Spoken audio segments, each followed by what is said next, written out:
성도들에게요, 기도는 인생의 나침판이라고 할 수 있을 것 같습니다.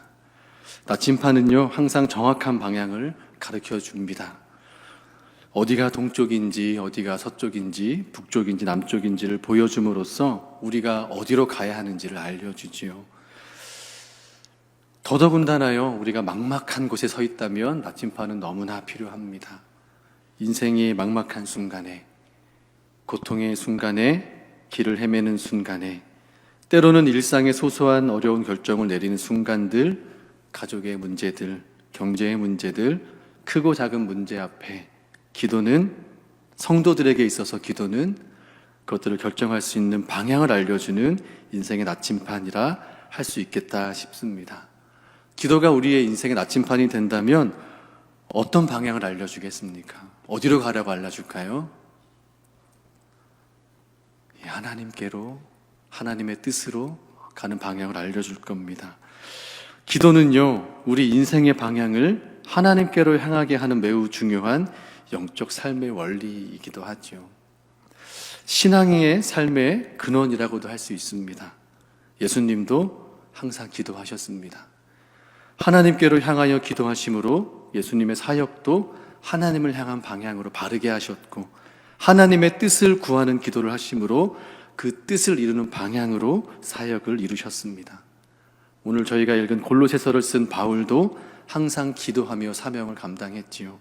복음을 전하고 싶어서 유럽으로 가고 싶었지만 하나님께서, 예수님께서, 성령께서 3번이나 그 길을 막으시고 소아시아 지역으로 가게 하시는 것, 그 모든 방향이 기도의 시간을 통해서 인도함을 받았습니다. 기도를 통해 우리의 마음을 하나님께로 향하게 하시고 우리의 삶의 방식을 하나님의 뜻을 이루는 방식으로 만들어 가십니다. 제가 오늘 설교를 준비하면서 이렇게 기도에 관하여 묵상하면서요, 하나의 시와 한 장의 사진을 이렇게 보게 되었는데 여러분들과 함께 나누고자 합니다. 먼저 나태주 시인의 노라는 시인데요, 저 노는 배를 젓는 노를 말합니다. 제가 한번 읽어볼 텐데요, 여러분들은 눈으로 읽으시고 귀로 들어보시면 좋겠습니다. 같이 한번 읽겠습니다. 아들이 군에 입대한 뒤로 아내는 새벽마다 남몰래 일어나 비어있는 아들방 문 앞에 무릎 꿇고 앉아 몸을 앞뒤로 시계추처럼 흔들며 기도를 한다. 하느님 아버지, 어떻게 주신 아들입니까? 그 아들 비록 어둡고 험한 곳에 놓일지라도 머리털 하나라도 상하지 않도록 주님께서 책임져 주옵소서. 도대체 아내는 하느님한테 미리 빚을 놓아 받을 돈이라도 있다는 것인지, 하느님께서 수금해 주실 일이라도 있다는 것인지 계속해서 책임져 달라고만 되풀이 기도를 드린다. 딸아이가 고3이 된 뒤로부터는 또 딸아이 방 문 앞에 가서도 여전히 몸을 앞뒤로 흔들며 똑같은 기도를 드린다. 하느님 아버지, 이미 알고 계시지요. 지금 그 딸 너무나 힘든 공부를 하고 있는 중이오니 하나님께서 그의 앞길에 등불이 되어 밝혀주시고 그의 모든 것을 책임져 주옵소서. 우리네 식구 날마다 놓인 강물이 다를지라도 그 기도 나룻배에 녹아되어 앞으로인 듯 뒤로인 듯 흔들리며 나아감을, 하느님만 빙긋이 웃으시며 내려다보고 계심을, 우리는 오늘도 짐짓 알지 못한 채 하루를 산다. 여러분, 책임져 달라는 말은 어떤 기도였을까요? 책임져 달라, 사투리죠. 책임져 주옵소서, 책임져 주옵소서. 마치 신앙을 가지고 기도하는 아내를 보며 신앙이 없는 남편이 그 기도를 들은 것에 대한 시선에서 이 시를 쓴 것 같습니다. 책임져 주십시오, 책임져 주십시오. 기도했더니 뭘 그렇게 책임져 달라 그러나. 여러분, 책임져 달라는 기도가 어떤 기도입니까? 하나님께 맡기는 것이죠. 하나님 신뢰합니다. 우리 가정의 모든 것의 주도권이 하나님께 있음을, 우리 자녀의 삶의 모든 주도권이 하나님께 있음을 고백하며 드리는 기도가 책임져 주실 것을 믿고 드리는 기도이죠. 이렇듯 우리 인생의 강물이 저마다 다를지라도 나룻배에 노를 젓듯 기도는 하나님의 뜻대로 인도해 주실 것을 신뢰하며 하나님이 인도해 주실 방향을 향해 나아가는 것입니다. 이번에는 한 가지 사진을 함께 나누고 싶은데요, 잘 보이십니까? 꽤 오래된 사진 같으시죠?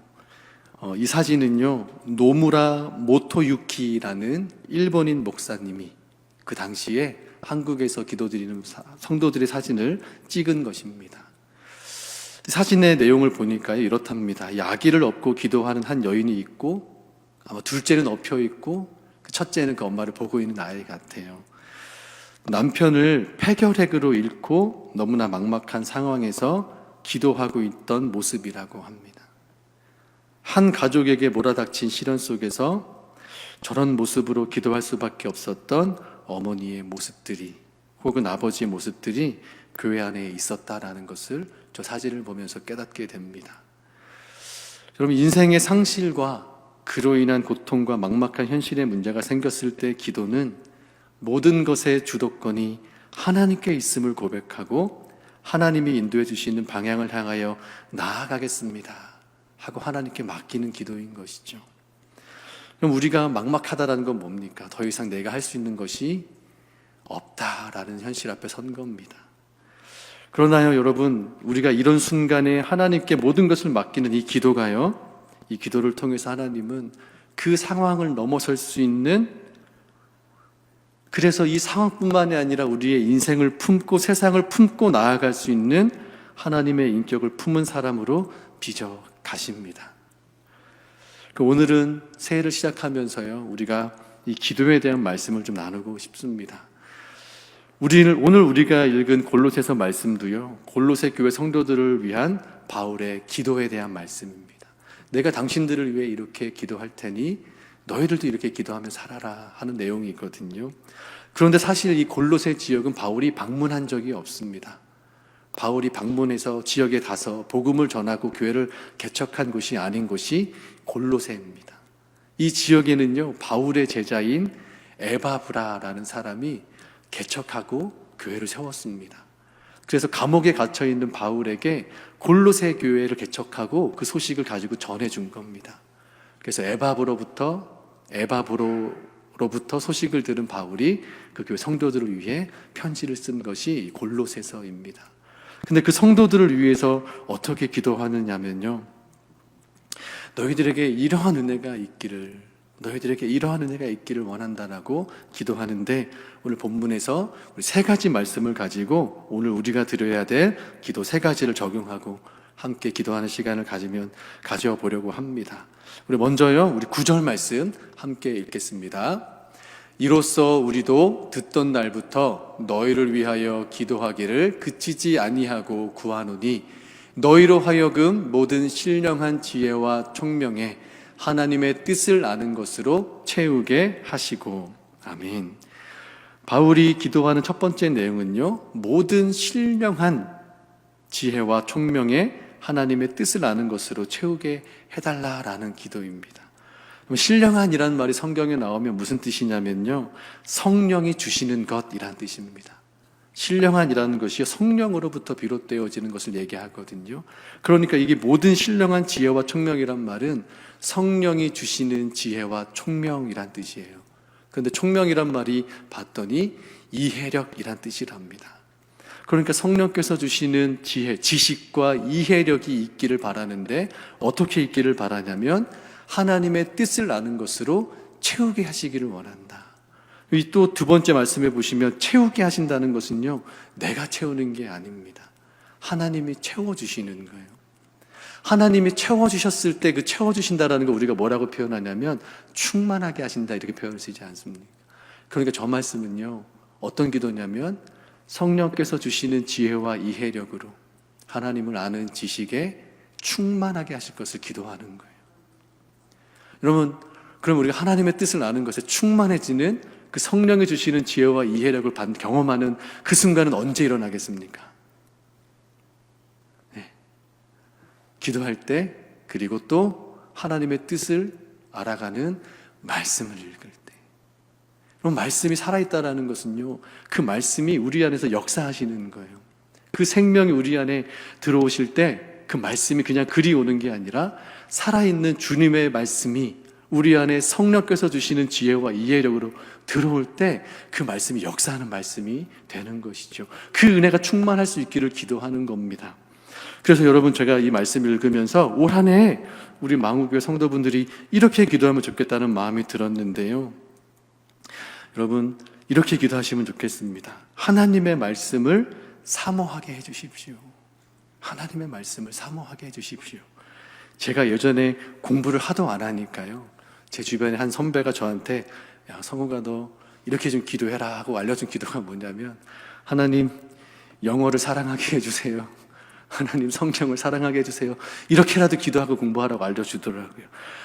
오죽하면 그런 얘기를 듣고 하나 싶은데요, 제가 한번 해봤습니다.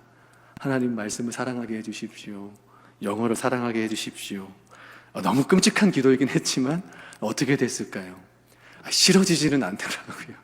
적극적으로 열심히 한 마음도 들지는 않았지만 싫어지지는 않더라고요. 그런데요, 여러분, 우리가 말씀을 사모할 때 오늘 바울이 기도한 이 역사가 우리 가운데 경험됩니다. 말씀 앞에 설 때요, 성령이 주시는 지혜와 이해력이 우리를 하나님의 말씀을 아는 지혜로 충만케 하시는 은혜가 임하는 줄로 믿습니다. 그래서 올해는요, 여러분의 말씀을 사모하셔서 말씀 앞에 서시는 그런 은혜의 한 해가 되기를 간절히 소망합니다. 소망만 하면 안 되겠죠. 옆에 분에게 한번 이렇게 물어보셨으면 좋겠습니다. 올해 성경을 몇 번 읽을 거예요? 자, 시작.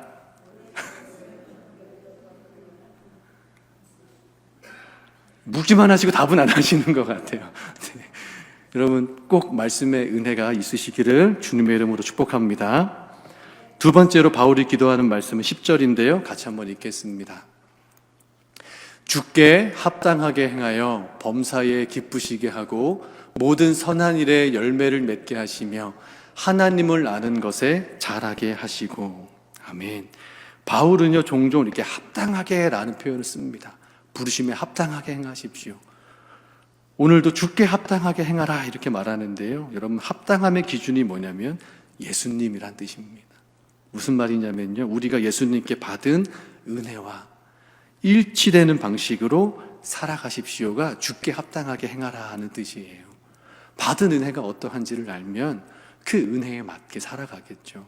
여러분, 우리가 성경에서는 우리가 다 죄 가운데 있었다라고 말합니다. 죄 가운데 살아갔던 우리의 삶의 자리의 모습이 어떠했냐면 비참했답니다. 수치가 있었고 열등감이 있었고 하나님이 계시지 않는 삶에 따라오는 그 비참함밖에 없었다라는 것이죠. 그 비참함의 자리에 주님이 들어오셔서 우리를 구원해 주셨으니 우리 그 받은 은혜에 합당하게 살려면 어떻게 살아가야 되겠습니까? 더 이상 우리가 비참한 자리에 있지 않습니다. 하나님의 은혜 자리로 옮겨졌으니 그 은혜의 자리에 맞게 살아가겠습니다. 이게 주께 합당하게 행하는 건데요, 그러면 주께 합당하게 행하는 게 뭐냐? 빨간 글씨 보니까 이렇게 되어 있어요. 모든 선한 일에 열매를 맺게 하시며 하나님을 아는 것에 자라게 하시고. 여러분, 우리가 하나님의 은혜에 일치하게 행동하는 것은요, 우리의 삶의 방식이 그리스도와 연결된 모습의 삶이어야 된다는 겁니다. 뭔가 예수님과 연결되어 있는 모습의 삶이어야 된다는데, 그게 뭐냐면 선한 일에 열매 맺는 삶이라는 거예요. 선한 일의 열매라는 것은요, 선한 일을 꾸준히 함으로써 나타난 결과죠. 열매는 결과이지 않습니까?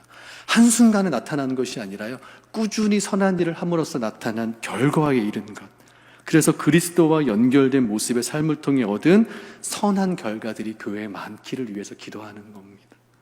그런데 여러분, 우리가 선한 일이 있으면 어떤 일도 있습니까? 선하지 않은 일도 있습니다. 우리가 예수님을 알기 전 살았던 그 죄의 비참함 가운데 있었던 여전히 그 죄된 본성이 우리가 선한 일을 하기에 방해되는 힘으로 나타나는 경우들이 있지요. 그러나 바울은 그 은혜에 일치되게 선한 일의 열매를 맺기까지 꾸준하게 그리스도와 연결된 모습으로 살아가기를, 그래서 열매가 맺어지기까지 포기하지 말고 그 선한 삶을 살아가라고 기도하는 겁니다. 시편 125편 3절에 이런 말씀이 있더라고요. 우리 말씀 같이 한번 읽겠습니다. 악인들의 규가 의인들의 땅에서는 그 권세를 누리지 못하리니 이는 의인들로 하여금 죄악에 손을 대지 아니하게 함이로다. 아멘. 악인들이요, 의인들의 땅에서는 권세를 누리지 못한다는 말입니다. 무슨 뜻이냐면 의인들의 힘이 강한 땅에서는요, 악한 사람들의 악이 아무 쓸모가 없다는 거예요. 어떤 힘도 발휘할 수가 없다는 뜻입니다.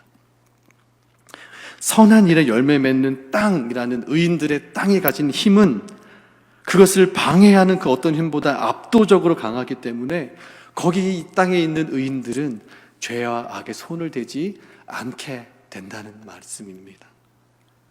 그리스도와 연결된 모습의 삶의 선한 힘이 그것을 방해하는 힘보다 압도적으로 강하기 때문에 반드시 선한 일의 열매가 맺어진다는 말씀인 겁니다.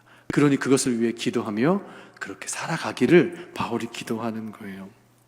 그래서 오늘 이 말씀을 통해 선한 일의 열매 맺는 땅과 같은 이 기도는 어떻게 기도하면 좋을까 묵상하다 보니까요, 우리 망우교회가요, 의인들의 땅과 같은 교회가 되게 해주십시오 라는 기도가 묵상이 됩니다. 하나님, 우리가 선한 일로 힘이 넘치면 악한 것이 얼마나 보잘것없게 되겠습니까? 우리가 선한 능력으로 가득 차서 선한 일의 열매들이 많아지면 그것을 방해하는 힘들이 얼마나 무기력하게 되겠습니까? 우리가 흔들릴지라도 선한 열매를 꾸준히 맺어가서 결국엔 그 힘이 커지면 결국엔 우리가 하나님의 승리를 경험하게 될 줄로 믿습니다. 그래서 여러분, 우리 두 번째 말씀을 가지고 기도하실 때는요, 망우교회가 의인들의 땅과 같은 교회가 되게 해주십시오. 우리가 악의 방해에, 하나님의 의로움의 방해에 지지 않고 꾸준히 선한 일을 지켜갈 수 있는 교회, 그래서 결국엔 그 선한 열매들을 통해 하나님의 영광이 우리 교회를 통해 드러나는 그런 교회 되게 해주십시오. 기도하시면 좋겠습니다. 여러분, 교회를 사랑하십니까? 교회를 사랑하시나요? 예, 그럼 옆에 분에게 이렇게 한번 얘기해 주십시오. 교회를 위해 기도할 겁니까? 안 할 겁니까? 예, 여러분, 기도하는 만큼 사랑하게 됩니다. 예, 기도한 만큼 사랑하게 됩니다. 그러니까 바울은 보지 못했던 성도들이지만 그 그리스도의 몸된 그 생명을 품은 교회를 향해 기도하겠다고 보내는 거예요. 교회를 사랑하라고. 그래서 우리 망우교회도 교회를 사랑하는 마음으로 의인들의 땅과 같은 교회가 될 수 있도록 기도할 수 있는 은혜가, 그래서 그 기도 가운데 정말 교회를 사랑함으로 하나님께서 원하시는 교회를 세워나가는 은혜가 있기를 주님의 이름으로 축원합니다. 세 번째 기도는요, 11절 말씀입니다. 우리 함께 읽겠습니다. 그의 영광의 힘을 따라 모든 능력으로 능하게 하시며 기쁨으로 모든 견딤과 오래 참음에 이르게 하시고. 아멘. 이것은 우리를 강하게 할 수 있는 주님의 능력을 구하는 기도입니다. 우리 주님의 권능은 모든 것을 하실 수 있는 힘이기에 그 능력으로 우리로 하여금 강하게 해주시기를 구하는 거예요. 모든 능력으로 능하게라고 할 때 그 능하게가 강하게라는 의미입니다. 그래서 우리로 하여금 강하게 해주시는데, 강하게 됨으로써 어떤 걸 하겠다라고 얘기하냐면 모든 견딤과 오래 참음에 이르게 해주십시오 라고 기도합니다. 복음의 능력으로 강해진 성도는요, 어떤 방해가 와도, 어떤 어려움이 와도 모든 것을 견디며 모든 것에 오래 참음으로 하나님의 뜻을 이루어 가야 하는 것이죠. 복음의 능력은 어떤 상황에서라도 하나님을 기뻐할 수 있는 힘이 되는 줄로 믿습니다. 복음의 능력은요, 어떤 상황에서라도 그리스도와 연결된 모습의 선한 삶을 살아갈 수 있도록 견뎌내는 강함이 되는 줄로 믿습니다. 오래 참음으로 열매 맺음에 이르게 하는 강함이요 능력이 되는 줄로 믿습니다. 여러분, 우리가 이 강함과 복음의 능력을 구하는 것은요, 우리의 영광을 위해 구하는 것 아닙니다. 우리를 통해 선한 열매를 맺음으로 하나님의 영광이 되게 하는 거예요. 하나님의 영광은 선한 일을 맺기까지 선한 싸움을 싸워온 망우교회 성도들을 통해 이 지역의 모든 사람들과 세상 사람들이요, 하나님을 알게 되고 하나님의 구원을 믿게 되고 하나님의 살아계심을 깨닫고 회개에 이르게 되는 역사입니다. 우리 그런 영광 바라보며 복음의 능력을 구하고 끝까지 견딤과 오래 참음의 시간을 통해 반드시 그 영광의 때에 이를 수 있게 되기를 간절히 소망합니다. 가끔 열매를 설교하면서 가끔 드는 예가 있습니다. 여러분, 열매는 누가 먹을까요? 포도나무 열매가 맺혀지면 포도 열매가 맺어지죠. 그 포도 열매는 누가 먹을까요? 주인이 먹든지 그 열매를 딴 사람이 먹겠죠. 그럼 열매는 자기 자신이 먹지 않습니다. 무슨 뜻이에요? 내가 이런 열매를 맺었어. 내 열매는 이런 맛이 나라고 얘기하는 건 열매가 아니에요. 내가 맺은 열매가 누군가에게 맛을 낼 때 열매가 되는 겁니다. 그 복음의 능력을 구하는 사람들이 맺은 선한 열매, 그 열매의 맛은 뭐예요? 하나님의 은혜요, 예수 그리스도의 구원이요, 우리를 살리신 복음인 줄로 믿습니다. 그래서 우리가 세 번째로 이 말씀을 보면서요, 이렇게 기도하면 좋겠다고 묵상이 됩니다. 우리 모든 견딤과 오래 참음의 모든 상황에서 복음의 능력을 신뢰하며 하나님을 기뻐할 수 있게 해주세요. 우리가 드려야 할 세 가지 기도를 말씀드렸는데요, 함께 정리하면 좋겠습니다. 우리 하나씩 한번 잊어보겠습니다. 먼저 첫 번째 기도입니다. 하나님의 말씀을 사모하게 해주세요. 두 번째 기도입니다. 의인들의 땅과 같은 교회가 되게 해주세요. 세 번째입니다. 견딤과 오래 참음의 모든 상황에서 복음의 능력을 신뢰하며 하나님을 기뻐할 수 있게 해주세요. 여러분, 처음 서두에 말씀드렸습니다. 기도는 모든 것의 주도권이 하나님께 있음을 고백하는 믿음의 고백이요, 이 기도를 통해 나 자신을 넘어서 하나님의 뜻을 이뤄가는 그리스도와 연결된 모습의 인격으로 빚어져 가는 시간입니다. 이 기도를 통한 약속의 이 말씀의 은혜가 사랑하는 망우교회 성도분들에게 임하시기를 주님의 이름으로 축원합니다.